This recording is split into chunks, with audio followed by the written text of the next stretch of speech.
નમસ્કાર, નિર્માણ ન્યૂઝની વિશેષ રજૂઆત શેર બજારના ધબકારા કાર્યક્રમ સાથે હું છું આપની સમક્ષ તનુ ખટીક. દર્શક મિત્રો, આ કાર્યક્રમમાં આપણે દરરોજ વાત કરતા હોઈએ છીએ શેર માર્કેટ વિશે, કે શેર માર્કેટમાં કેવા બદલાવો રહ્યા અને આગામી દિવસોમાં કઈ કઈ બાબતો પર ખાસ ધ્યાન દેવું જોઈએ, રોકાણકારો કઈ કઈ બાબત પર ધ્યાન દેવું જોઈએ અને ગ્લોબલ લેવલ પર શું ચર્ચા ચાલી રહી છે તે તમામ બાબતે ચર્ચા કરતા હોઈએ છીએ. આપણી સાથે શેર માર્કેટ એક્સપર્ટ હરેશભાઈ મોતિયાની જોડાઈ ગયા છે. હરેશભાઈ, આપનું નિર્માણ ન્યૂઝ પર સ્વાગત છે. ગુડ મોર્નિંગ અને નમસ્કાર દર્શક મિત્રો. હરેશભાઈ, પહેલા તો વાત કરીએ ગઈકાલે માર્કેટ કેવો રહ્યો અને ખાસ કરીને રોકાણકારોએ કઈ કઈ બાબતોનું ધ્યાન દેવું જોઈએ આગામી સપ્તાહમાં, અને ખાસ કરીને ગ્લોબલ લેવલ પર શું સંકેત મળી રહ્યા છે તેને વિશે આપની પહેલી પ્રતિક્રિયા. તનુ, શરૂઆત માર્કેટમાં લેવલ્સની કરીએ એ પહેલા શ્રદ્ધાંજલિ આપણે આપણા તમામ ભાઈઓની આપી. આ તો અમદાવાદમાં જ થયું છે ને અમદાવાદમાં બી મેઘાણીનગરમાં થયું છે, નજીક જ. અને એવો બનાવ બન્યો છે કે પહેલા નજરમાં તો આ વાત વિશ્વાસમાં નહોતી આવતી કે પ્લેન ટેક ઓફ કરે છે અને તરત જ મે ડે થઈ જાય છે. મે ડે ની એલર્ટ કેપ્ટન ડિક્લેર કરે છે. કહેવાનો ભાવ કે 1:38 મીન્સ જ્યારે મને ન્યૂઝ મળ્યા કે 1:38 ટેક ઓફ કર્યો ને 1:40 ક્રેશ, તો height was not that high, but possibly કે કદાચ સર્વાઈવલ હશે, ઇન્જર્ડ વધારે હશે. બટ ધ સિમ્પલ થિંગ કે ફ્યુલ હોય અને આ ફ્યુલ એકદમ લાઇટ હોય છે, તમારા પેટ્રોલ કેરોસીન કરતા બી વધારે ઇન્ફ્લેમેબલ હોય છે. તો એના કારણે ઘણું બધું થઈ ગયું. અને સાથે સાથે જે પ્લેન ક્રેશ થયો તો શરૂઆતના ન્યૂઝમાં એવા મળતા હતા કે ઓપન ગ્રાઉન્ડ ઉપર થયું છે. પછી ખબર પડી કે રેસિડેન્ટ ડોક્ટરના જે હોસ્ટેલ્સ હોય છે એ લોકો, છોકરાઓ આપણા જમી રહ્યા હતા અને એમના ઉપર આ બધું થઈ ગયું. તો ખરેખર બહુ દુઃખદ ઘટના છે. આમાં આંખ ભીની થઈ જાય, હૃદય ભીનું થઈ જાય. સાચી વાત કહું તો જ્યારથી આ સમાચાર મળ્યા ત્યારથી મન એમ કહીએ તો એક્સાઇટમેન્ટ જીવનમાં ના રહી, જે રીતના બનાવ બન્યો છે. પણ સાંજે રાત્રે એક સારા સમાચાર આવ્યા 7:30 પોણા 8ની આસપાસમાં કે એક વ્યક્તિ સર્વાઈવ થયો છે. પણ આટલા બધામાં એક વ્યક્તિ સર્વાઈવ થયો છે ઇઝ નોટ ધેટ ગુડ. પણ જે થયું છે એ બહુ શું કે દુઃખદ ઘટના છે. તો સૌથી પહેલા તો તમામ આત્માઓને પ્રભુ એમના પાસે બોલાવે રાખે અને બધા પરિવાર જે છે એમના પરિવારો એમને સહન શક્તિ આપે કે આવી દુર્ઘટનામાંથી એ લોકો જલ્દી બહાર આવી જાય. હવે આ જે પ્લેન હતું એર ઇન્ડિયાનું પ્લેન, પહેલા તો ઇન્ડિગોનું નામ આવ્યું, પછી પછી ખબર પડી તો it was Air India. Air India એટલે ટાટા. તો આપ જો માર્કેટમાં ઇમિડિયેટલી ટાટાના share got a massive hit અને ટાટાના શેરોમાં જે મંદીની શરૂઆત થઈ એની ઇમ્પેક્ટ તમને બીજા બધામાં પણ આવવાની શરૂઆત થઈ ગઈ. અને કારણ કે વલણનો છેલ્લો દિવસ હતો તો it took that particular benefit અને માર્કેટમાં સારો એવો ઘટાડો આવી ગયો. હવે કારણ કે રેન્જ બ્રેકઆઉટ થઈ ગયું છે, આપણે જે રેન્જ કાયમ વાત કરતા હતા કે ભાઈ આ એક રેન્જ માર્કેટની છે કે આ રેન્જની બહાર જો બંધ આવે કે જાય તો યસ, કારણ કે ઇનિશિયલી ઇટ વોઝ 24,450, જે ગઈકાલે વધીને 25,050 થઈ ગઈ નિફ્ટીમાં. હવે એના નીચે બંધ આપ્યું છે 24,900, તો એ નેગેટિવ ક્લોઝ ગણાય. And if that is means genuine કે એક્સપાયરીના લીધે ક્લોઝ નથી વગેરે વગેરે, તો 24,900 ની નીચે હવે તો લેવલ આવે છે 24,400 450 અને એના નીચે લેવલ આવે છે 24,200.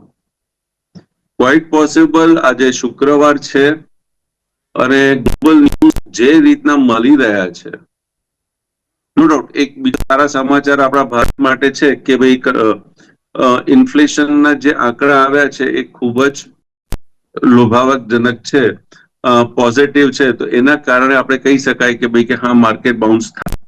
બટ બીજા બધા નેગેટિવ ન્યૂઝ એટલા સ્ટ્રોંગ છે કે આ ઇન્ફ્લેશનના આંકડા is of no use. Practically માર્કેટમાં જઈએ તો જે રીતના ઇન્ફ્લેશનના આંકડા આપણને બતાવવામાં આવ્યા છે કે અનાઉન્સ કરવામાં આવ્યા છે, એવા ઇન્ફ્લેશન આંકડા તો આપણને માર્કેટમાં પ્રેક્ટિકલી દેખાતા નથી. ગ્લોબલ ન્યૂઝમાં વાત કરીએ તો ઇઝરાયલ અને ઈરાન. ઇઝરાયલે ઈરાનના ઉપર અટેક કર્યો છે અને એ પણ ન્યુક્લિયર જે સેન્ટર છે ત્યાં જ, અને એમાં એક એમના સાયન્ટિસ્ટ ગયા છે, એમનું એમ માનવું છે કે હવે અમારા માટે આ ડુ ઓર ડાય છે. જો અમે આ નહીં કરીએ તો ઈરાન કાલ ઉઠીને અમારા પર ફરી અટેક કરશે અને we can't sleep properly, so we have to do it. તો ઇઝરાયલ માટે તો આ એમનું એમ કેવું છે કે ઇટ ઇઝ ડુ એન્ડ ડાય. અને આ બાબતમાં અમેરિકા જે છે, અમેરિકા બેકફૂટ ઉપર જતા રહ્યા છે અને અમેરિકા તરત જ ઈરાનને કીધું કે આમાં અમારો કોઈ હાથ નથી, અમે આમાં બિલકુલ ઇન્વોલ્વ નથી, એટલે તમે અમને આ જે ઇવેન્ટ થઈ છે એમાં અમને તમે કન્સિડર ના કરતા. હવે ઈરાનની જે સત્તા છે એ બહુ એમ કહેવાય કે રિજિડ સત્તા છે, શાંતિથી જીઓપોલિટિકલ ટેન્શન રહેશે. હવે કારણ કે ઈરાન છે તો Iran use to give that extra crude to the market. Saudi Arabia એમનું પ્રોડક્શન રાખ્યું છે સારું એવું બધી જગ્યાએથી છે. ઈરાનનું જે ક્રૂડ આવતું હતું એને તમારા ક્રૂડના ભાવ દબાઈ રાખેલા હતા, પણ હવે ઈરાન બંધ થઈ જાય તો આપ જોઈ લો ગઈકાલે વોટ હેપન કે જે ક્રૂડ 68 67 હતો એ આજે 75 મે બી 78 સુધી જતો રહ્યો હતો. તો ક્રૂડના ભાવ વધી જશે. હવે ક્રૂડના ભાવ જો આવી રીતે વધી જાય, 77 78 આવી ગયું છે, નો ડાઉટ ઇન્ડિયા ઉપર મેક્સિમમ ઇફેક્ટ આવશે. એટલે આજે હોલસેલના કે જે આંકડા આવ્યા છે ગઈકાલે એનો કોઈ મતલબ નથી, because that was with the considering 65 as the crude. Today crude is 77 78. Quite possible જો આ ચાલશે તો હવે કદાચ 100 ની નજીક પણ આપણે આવી જઈએ. We can 85 95 100, I don't know ક્યાં સુધી ક્રૂડ આવી જશે. તો કહેવાનો બાબત એ છે કે ન્યૂઝ એટલા બધા નેગેટિવ છે બધી જગ્યાથી કે સ્ટોક માર્કેટને હવે નવો હાઈ બનાવવાનું જે ઘણા બધા લોકોના સપના હતા કે ભાઈ આપણે નવા હાઈ તરફી જઈ રહ્યા છીએ, નવો હાઈ બનાવશે, આઈ થિંક મહિના માટે તો એટલીસ્ટ હવે તમે એને સાઈડમાં મૂકી દો. ત્યાં સુધી તો આઈ ડોન્ટ થિંક સો માર્કેટમાં ક્યાંક બાઉન્સ, જે રીતની હાલત છે અને એ હાલત કન્ટિન્યુ રહી તો આઈ ડોન્ટ થિંક સો કે મહિના સુધી તો કંઈક માર્કેટમાં આપણને અગેન કંઈક મળે. આઈ થિંક એવરીથિંગ ને આ બધી વસ્તુને સેટલ થતા મહિનો જેવું તો લાગશે, મે બી કદાચ 1.5 મહિનો બી થાય પણ મહિનો જેવું તો લાગશે. So let's see what happens. Seems like a market heading towards 24,400 450 per support અને પછી 2,200 અને એક ગેપ બી છે, પહેલી ગેપ છે. જો એક ફિલઅપ થઈ જાય અને પછી એનાથી બી નીચે ચાલવાનું શરૂ થાય તો then we are heading much તનુ. જી હરેશભાઈ, વાત કરીએ આપણે ઇન્સ્ટ્રુમેન્ટ વિશે તો બેન્કિંગ સેક્ટરમાં વાત કરીએ. બેન્કિંગ સેક્ટરમાં કેવા બદલાવો જોવા મળી રહ્યા છે?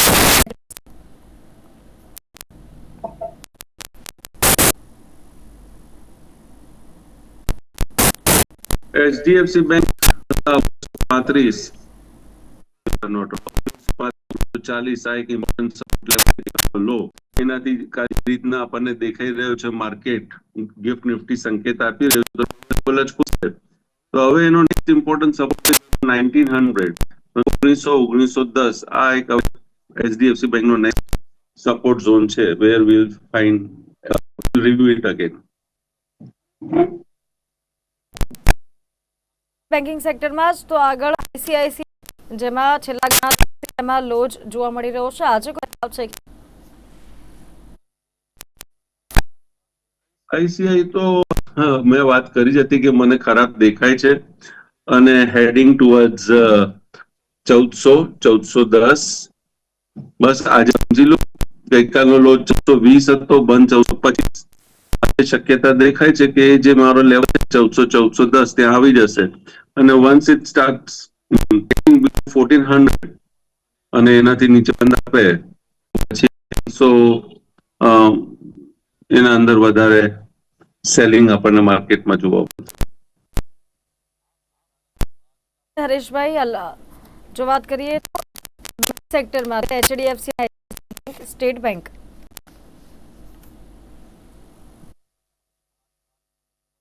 જો બેન્કિંગ સેક્ટરમાં રિઝર્વ બેંક ઓફ ઇન્ડિયાએ જેટલું પણ પોઝિટિવ કર્યું રાઈટ, એ બધું પોઝિટિવ અક્રૂડ થઈ જશે. Everything will go down. જ્યારે આવા ન્યૂઝ આવતા હોય છે, જ્યારે આવી પરિસ્થિતિ ઊભી થઈ જતી હોય છે તો no good news is good news. And જ્યારે મની ફ્લો વધારે હોય છે and everything is starting moving up, તો no bad news is bad news. Bad ન્યૂઝમાં બી ઇન્વેસ્ટમેન્ટ થતું હોય છે. સ્ટેટ બેંક ઓફ ઇન્ડિયામાં મને 800 રૂપિયાનો એક ઇમ્પોર્ટન્ટ સપોર્ટ દેખાય છે. Once it breaks 800, it will come down to 790.92. અને once it breaks 790.92 તો પછી વધારે સપોર્ટ ડાયરેક્શન તરફી પછી આપણે જોઈ લઈશું પહેલા 790.92 થાય છે કે નથી થતું. હરેશભાઈ, પહેલા તો આ જે મોટી દુર્ઘટના સર્જાઈ છે અને ક્યાંક જે ટાટા કંપનીનું જે સીધું ક્રેશ થયું, ટાટાના શેરમાં જે બદલાવો હવે આગામી દિવસોમાં જોવા મળશે તેને લઈને આપણે હવે વાત કરીશું. ટાટા સ્ટીલ અને TCS એ બંનેમાં અત્યારે શું જોવા મળી રહ્યું છે?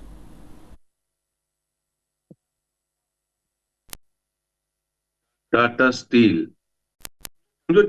તો છેલ્લા કેટલાક સમયથી ઓન ડિક્લાઇનિંગ તરફી જ હતું, સાઉથવર્ડ ડાયરેક્શન તરફી હતું. Tata steel on the lower side support જે પહેલા દેખાઈ રહ્યો છે એ છે 149. 149 થી નીચેનો સપોર્ટ 145. તો 140, 145, 149 આ બધા સપોર્ટ ઝોન છે, ત્યાં સુધી આવવાની શક્યતા ટાટા સ્ટીલ દેખાય છે. હવે TCS માં વાત કરું તો TCS જો હવે 3420 ની નીચે બંધ આપે, સમજી લેજો it is a gone case. 3420 ની નીચે બંધ આપશે તો નેક્સ્ટ લેવલ વિલ બી 3280. તો આને ખાલી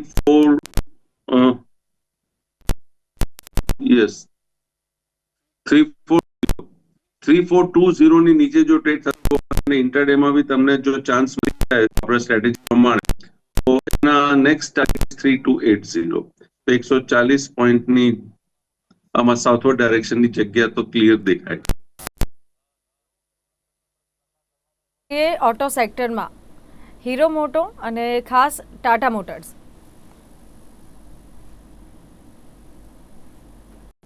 હીરો આઈ થિંક સો આમાં તો every stock will get a head today. Hero મોટોમાં મને જે સપોર્ટ દેખાય છે એ સપોર્ટ દેખાય છે 3910 નો. જો 3910 થઈ જાય છે તો એમાં બાઉન્સ આવવાની શક્યતા છે. 3910 બ્રેક થઈ જાય તો અગેન ડાઉનફોલ. ટાટા તો અગેન ટાટા ગ્રુપ આવી ગયું છે, તો એમાં કઈ બહુ આપણે ખુશ થવાની જરૂર નથી. બટ અહીંયા સપોર્ટ છે 675. 675 ની નીચે બંધ આપે અને ટ્રેડ કરે તો we can see a level of 600 around, possible level of 600 around. Let's see what happens. માર્કેટમાં એક સીધી વસ્તુ છે, મને હાલના તબક્કે બાઇંગ કરવું નો ડાઉટ. એમ બધા કહેવાય છે કે જ્યારે બી આવા સમાચાર આવતા હોય છે નેગેટિવ અને માર્કેટમાં એકદમ મંદી આવતી હોય ત્યારે ઇન્વેસ્ટર વર્ગ ખરીદી કરવાની જરૂર હોય છે. But this time I doubt, આજના તારીખે આઈ ડાઉટ. માર્કેટને નીચે આવવા દો. ક્યાં નીચે આવે છે, ક્યારે કન્સોલિડેટ કરે છે ત્યારે ખરીદી થાય. નોટ આજના તબક્કામાં ઇન્વેસ્ટર વર્ગને તો એમ જ કહીશ કે વેટ એન્ડ વોચ કરો.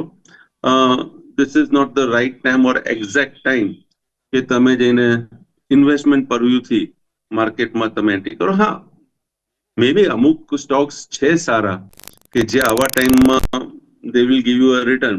તો એવા સ્ટોક્સમાં તમે જો ઇન્વેસ્ટમેન્ટ કરવા માંગતા હો, ઈચ્છતા હો, તો yes you can move forward. But in general માર્કેટમાં wait and watch is more necessary.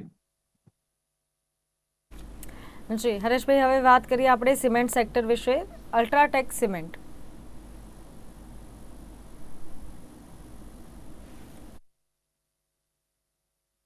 UltraTech cement ગઈકાલનો હાઈ અગત્યનું છે. એના ધ્યાનમાં રાખીને પ્રોફિટ બુકિંગ કરાય અને જો માર્કેટમાં મંદી દેખાય છે અને વધારે નીચે આવે છે તો 10,500-400 ની નજીક અલ્ટ્રાટેક સિમેન્ટ આવી શકે છે એવી સંભાવના છે. ઓકે હરેશભાઈ, આગળ આપણે વાત કરીએ પાવર સેક્ટરમાં. હવે તો પાવર સેક્ટરમાં એનટીપીસી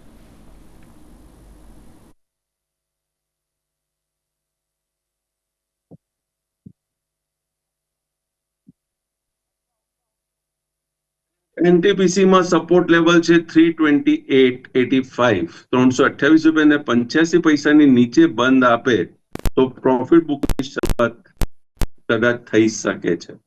તો આ લેવલ ખાસ ધ્યાન રાખો. 328.85. એના ઉપર બંધ આપે તો થોડી ખરીદી આવી શકે છે, એના નીચે બંધ આપે તો પ્રોફિટ બુકિંગ પોસિબલ. જી હરેશભાઈ, આગળ વાત કરીએ પાવર ગ્રીડ.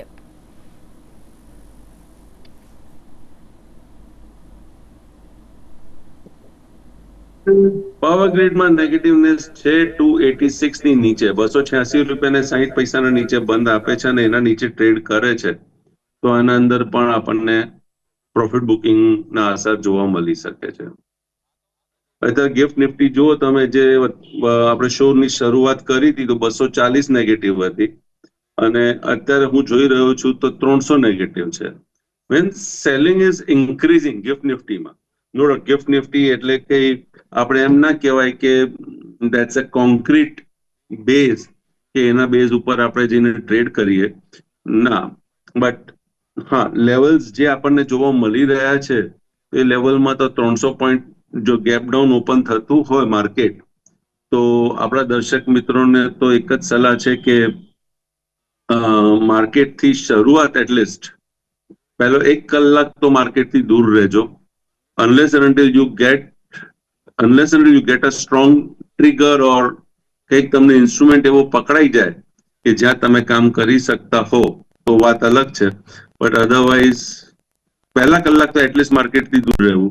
હું તો એમ કહીશ કે માર્કેટથી થોડુંક આજના તારીખમાં બ્રેક લેવું વધારે હિતાવહ છે. જી હરેશભાઈ, આપણી સાથે કોલર જોડાઈ ચૂક્યા છે, તેમની સાથે વાત કરીએ. હેલો. જી સર, આપનો પ્રશ્ન જણાવો.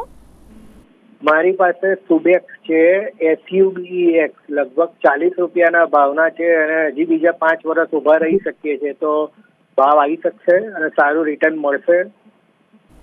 40 રૂપિયાના ભાવે કયા શેર છે આપની પાસે? સુબેક્સ.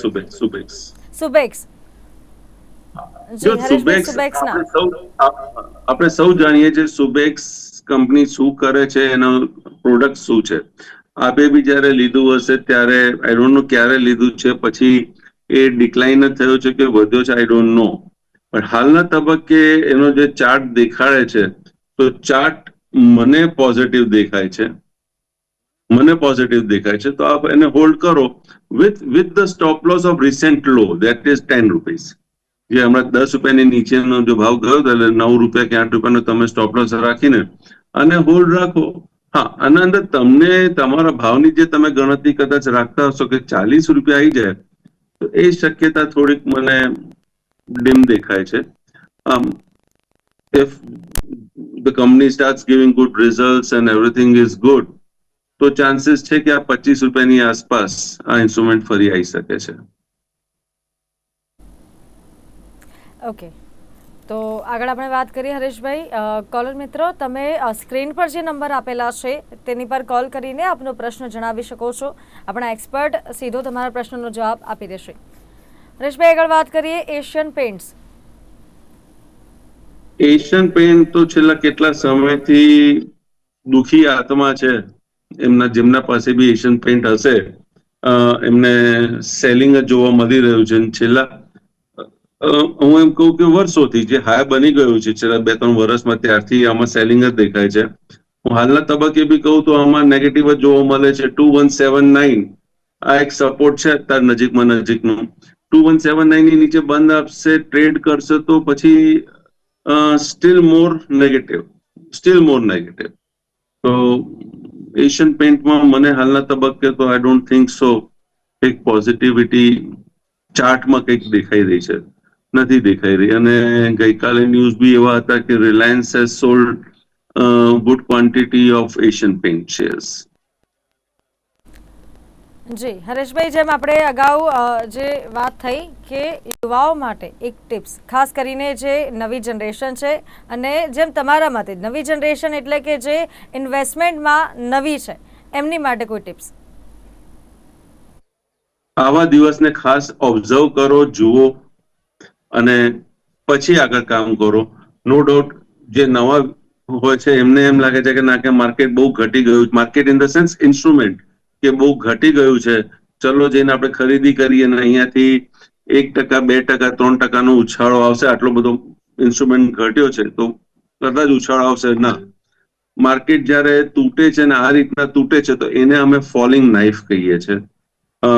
જ્યારે ફોલિંગ નાઇફ હોય તો don't go and catch it, કેમ કે તમે એને હેન્ડલ નહીં પકડી શકો. મોસ્ટલી તમે એનો જે નાઇફનો જે પાર્ટ છે જ્યાંથી જે તમને વાગી જાય, તો every possibility if you go and catch right this particular time, so it will be it may bleed your hand. So preferably wait, consolidation થાય પછી જો તમને મૂવમેન્ટ અપસાઇડ મળતી હોય પ્રોપર તો જઈને ખરીદી કરજો. જી, આપણી સાથે કોલર જોડાઈ ચૂક્યા છે, તેમની સાથે વાત કરીએ. હેલો.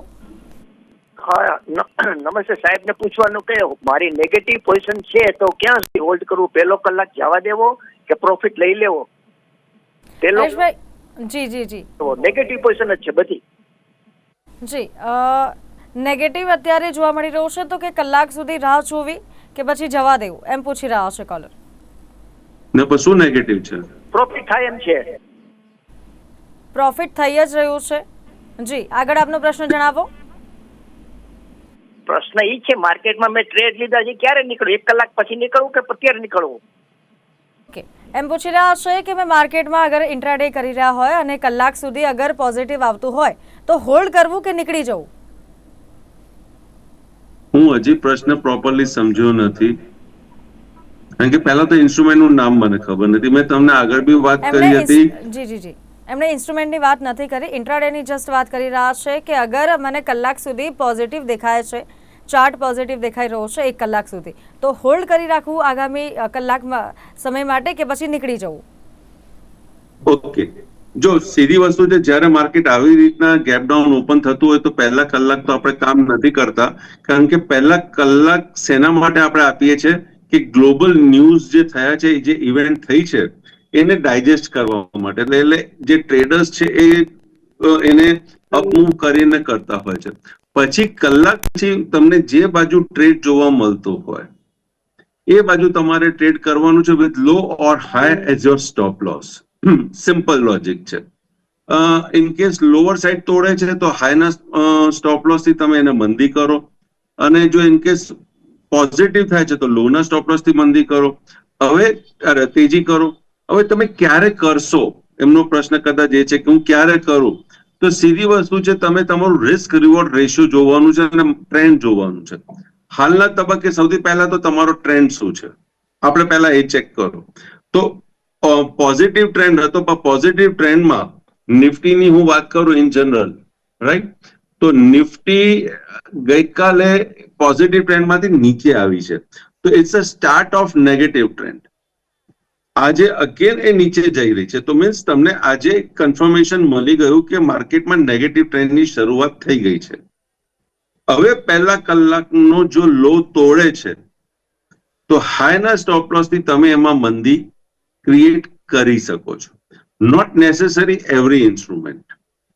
હવે અમે આ વાત તમને નિફ્ટીની કરી. હવે હું તમને કહું છું કે હવે તમે જે ઇન્સ્ટ્રુમેન્ટમાં કરો એ ઇન્સ્ટ્રુમેન્ટ તમારે ચેક કરવું પડશે. તમારે ન્યૂઝ ચેક કરવા પડશે કે શું કઈ ન્યૂઝ આવે છે. ઘણી બધી વસ્તુ ચેક કરવાની હોય છે, બટ આ એક સિમ્પલ સ્ટ્રેટેજી છે કે પહેલા કલાકનો, હવે આ ડાઉન ટ્રેન્ડ શરૂઆત થઈ ગઈ છે, એમાં પહેલા કલાકનો જો લો તૂટે છે તો હાઈના સ્ટોપ લોસ થી એમાં રિસ્ક રિવોર્ડ રેશિયો તમારે કેલ્ક્યુલેટ કરવાનું રહેશે, આપને જો આવડતું હોય તો, અને એને ફોલો કરીને તમારે આગળ જવાની જરૂર રહેશે. આજે જે પણ ઇન્સ્ટ્રુમેન્ટની ચર્ચા થઈ તેમાં આપનો કોઈ પર્સનલ ઇન્ટરેસ્ટ? જે બી ઇન્સ્ટ્રુમેન્ટ વિશે ચર્ચા થઈ છે, મારું ક્યાં કોઈ પર્સનલ હોલ્ડિંગ નથી. જ્યાં મારા મિત્ર, સગા સંબંધી, ફેમિલી મેમ્બર્સ ટ્રેડિંગ ઇન્વેસ્ટમેન્ટ કરતા હોય છે, કારણ કે ફેમિલી મેમ્બર્સ ઇન્વોલ્વ છે, તો આપ મારો ઇનડાયરેક્ટ ઇન્ટરેસ્ટ ત્યાં જોઈ શકો છો. જી હરેશભાઈ, તો આજે આપણે જે પણ ચર્ચા કરી અને ખાસ કરીને ઇન્સ્ટ્રુમેન્ટમાં જે બદલાવો જોવા મળી શકે છે અને જે દુર્ઘટના કાલે સર્જાઈ તે બાદ હવે ઘણા બધા ફેરફારો માર્કેટમાં જોવા મળી શકે છે, તમામ બાબતે આપણે ચર્ચા કરી. અને આગામી દિવસોમાં ખાસ કરીને 2 દિવસ હરેશભાઈ, શનિવાર અને રવિવાર માર્કેટ બંધ રહેશે. સોમવારે માર્કેટ કેવું ખુલે છે તે આપણે ચર્ચા કરીશું સોમવારે. તો આજ બસ આટલું જ કાર્યક્રમમાં હરેશભાઈ આપ જોડાયા તે બદલ આપનો ખૂબ ખૂબ આભાર. તો દર્શક મિત્રો, હાલ બસ કાર્યક્રમમાં બસ આટલું જ. મને આપશો રજા. નમસ્કાર.